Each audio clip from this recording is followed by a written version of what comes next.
मी मध्यमा. हाय, मी ओवी. Very good. माझा संस्कार क्रिएटिव्हिटीचा संघ. ऑयस्टर गणेशोत्सवचा फेस्ट करणार आहोत. उद्या 5 ते 6 1 तास. 1 तास. ऑनलाईन की ऑफलाईन? ऑनलाईन. ओके. काय काय करणार आहे तुम्ही ऑनलाईन मध्ये? परफॉर्मन्स काय असणार आहे? चित्रकला काढणार, डान्स करणार, क्राफ्ट्स बनवणार व्हेरी गुड. आणि गाणे पण बोलले जाणार. Very good. आणि आम्ही एक संदेश देणार आहोत. कशा विषयावर संदेश? या वर्षी ऑयस्टर गणेशोत्सव किड फेस्ट मध्ये आपलं मोट्टो काय आहे मध्यमा? निसर्ग वाचवा, शाडूची मूर्ती घरी आणा. Very good. आता ओवी तू सांग बरं. निसर्ग वाचवा, शाडूची मूर्ती घरी आणा. बरं, का बरं शाडूची मूर्ती? पोल्युशन होतं. त्यामुळे आपल्या पर्यावरणाला धोका संभवतो. नमस्कार, मी मध्यमा.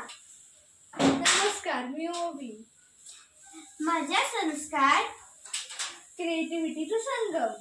आज आपण मीटिंग केली आहे ऑयस्टर गणेशोत्सव फेस्ट साठी. Very good. तर या कार्यक्रमात आपण करणार आहोत चित्रकला, क्राफ्ट, डान्स आणि सॉन्ग. Very good. तर हा कार्यक्रम 5 ते 6 म्हणजे 1 तास होणार आहे. 30 ऑगस्ट 2025 सॅटरडे आणि सॅटरडे. ओके. तर तुम्ही काय संदेश देणार आहात?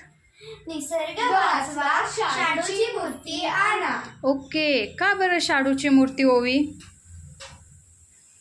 शाडूची मूर्ती घरी आणल्यावर ती पाण्यात नीट विघळते. पर्यावरण पूरक म्हणजेच शाडूची मूर्ती म्हणजे शाडू मातीची मूर्ती केल्याने निसर्गाला हानी पोहोचत नाही, वॉटर पोल्युशन होत नाही. आणि प्लास्टर ऑफ पॅरिसच्या मूर्तीने काय होतं मध्यमा? ते जेव्हा आपण त्याला विसर्जित करायला जातो ते नद्यांमध्ये, आपण जेव्हा इको फ्रेंडली आणतो मूर्ती, शाडूच्या मातीची मूर्ती आणतो तेव्हा ती पाण्यामध्ये विरघळून जाते. पण प्लास्टर ऑफ पॅरिसची मूर्ती म्हणजेच पीओपीची मूर्ती लवकर विरघळतच नाही. ओके. Very good. तर आता आपण उद्या मजा, संस्कार, क्रिएटिव्हिटीचा संगम. तर